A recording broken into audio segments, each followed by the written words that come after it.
What's up guys, welcome to another video, and as you can see this is a little bit of a sad video.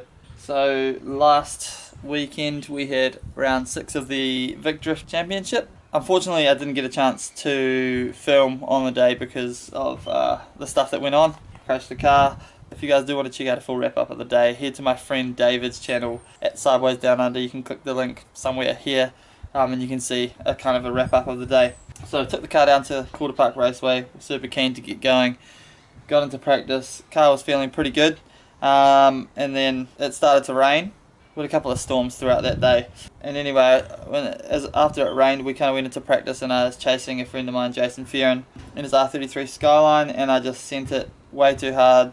Didn't get a feel for the rain before I sent it and ended up understeering into a wall, and yeah, there's a bit of damage. We did actually manage to get the car kind of fixed and out there for qualifying, but the car wasn't really drivable.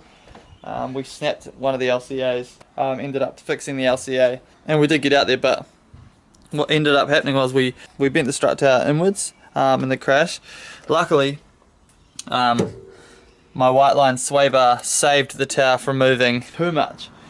So shout out to White Line, by the way, they've come on board with this with the E36 build, hooked me up with a strut brace. I'm going to get their sway bars as well, but we'll talk about that in another video. Anyway, as you can see, the strut brace is slightly bent, which is unfortunate, but I think I can bend it back. The wide body ended up breaking, which sucks a bit, and the guards buggered, but also bent the coil over as well. So yeah, we did end up fixing the car. Went out the next day for a practice day, and the car, we ended up getting it to a point where it felt pretty good to drive, and I ended up getting a bunch of practice in. So it wasn't all a bad event, and I did end up having a lot of fun, but now we have a car to fix.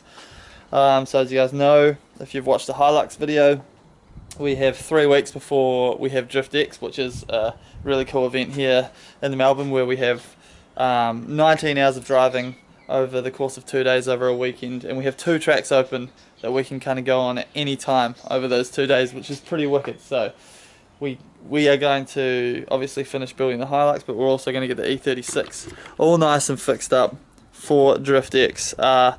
We did end up tying the car to 2 4-wheel drives, one on this side and one on this side, and we ended up pulling the strut tower damage out, and it works really well.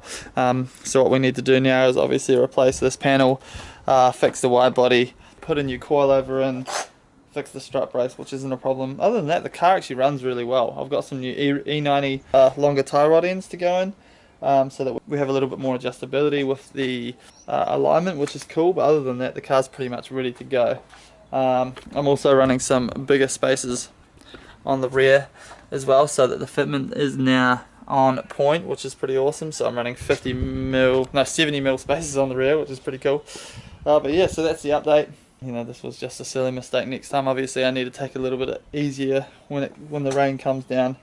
I was a bit gutted on the day because the car was feeling good, and I felt like we were out there to qualify high and do a good job in battles. But this is what happens. This is a drift game, so we'll be back bigger and stronger next year. But now it's about going out and having some fun. So make sure you guys like, subscribe, follow me on Instagram @It'sMikeBlake for all the coverage on the Hilux build, fixing out the E36 and getting it good, and we will do a full video on DriftX because that's going to be an awesome event. So cheers for watching, guys. Peace.